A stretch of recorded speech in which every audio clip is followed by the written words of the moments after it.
ಪಂಚಾಯತಿ ಎಲ್ಲ ನಮ್ಮ ರೈತ ಬಾಂಧವರಿಗೂ ನಮಸ್ಕರಿಸುತ್ತಾ, ಏನು ಇವತ್ತು ಒಂದು ನೂತನ ಕಟ್ಟಡ ಉದ್ಘಾಟನೆ ಮಾಡಿದ್ದಾರೆ. ಬಹಳ ಸಂತೋಷದ ವಿಚಾರ.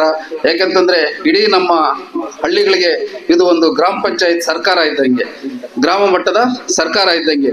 ಇನ್ನು ಮುಂದೆ ಹಲವಾರು ಸೇವೆಗಳನ್ನ ಗ್ರಾಮ ಪಂಚಾಯತಿಗೆ ನೀಡ್ತಾ ಇರೋದ್ರಿಂದ ಇಲ್ಲಿ ಜನ ಬಂದು ಹೋಗೋದಕ್ಕೂ, ನಮ್ಮ ಗ್ರಾಮ ಪಂಚಾಯತಿ ಏನಿದೆ ಹೆಮ್ಮೆನಂತ ಗ್ರಾಮ ಪಂಚಾಯತಿ ಅಂದ್ರೆ ಅದರ ಘನತೆ ಸಹ ನಮ್ಮ ಕಟ್ಟಡದ ಮೂಲಕನೇ ಗೊತ್ತಾಗ್ಬೇಕು. ಯಾಕಂತಂದ್ರೆ ಇವತ್ತು ಪಾಳು ಬಿದ್ದಂತ ಕಟ್ಟಡಗಳಲ್ಲಿದ್ರೆ ಶೋಭೆ ತರೋದಿಲ್ಲ ಅನ್ನೋ ರೀತಿಯಲ್ಲಿ ಒಳ್ಳೆ ಸುಸಜ್ಜಿತವಾದ ಕಟ್ಟಡವನ್ನ ನಿರ್ಮಾಣ ಮಾಡಿದ್ದಾರೆ.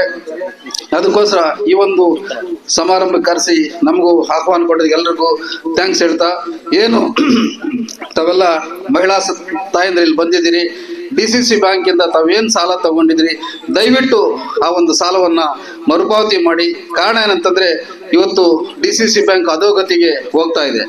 ಇವತ್ತು ತಮ್ಮೆಲ್ರಿಗೂ ಗೊತ್ತಿದೆ, ಒಂದು ರಾಷ್ಟ್ರೀಕೃತ ಬ್ಯಾಂಕಲ್ಲಿ ಹೋಗಿ ನೀವು ಒಂದು 50,000 ಲಕ್ಷ ಸಾಲ ತಗೋಬೇಕಾದ್ರೆ ಎಷ್ಟು ನಿಮ್ಮ ಪರಿಸ್ಥಿತಿ, ಅವರ ಮ್ಯಾನೇಜರ್ ಹತ್ರ ನೀವು ಎಷ್ಟು ತಲೆ ಬಾಗಿ ನೀವು ಯಾವ ರೀತಿ ಅವ್ರ ಹತ್ರ ನಮಸ್ಕಾರ ಮಾಡಿ ಸಾಲ ಕೇಳಬೇಕಾಗುತ್ತೆ ಅಂತ.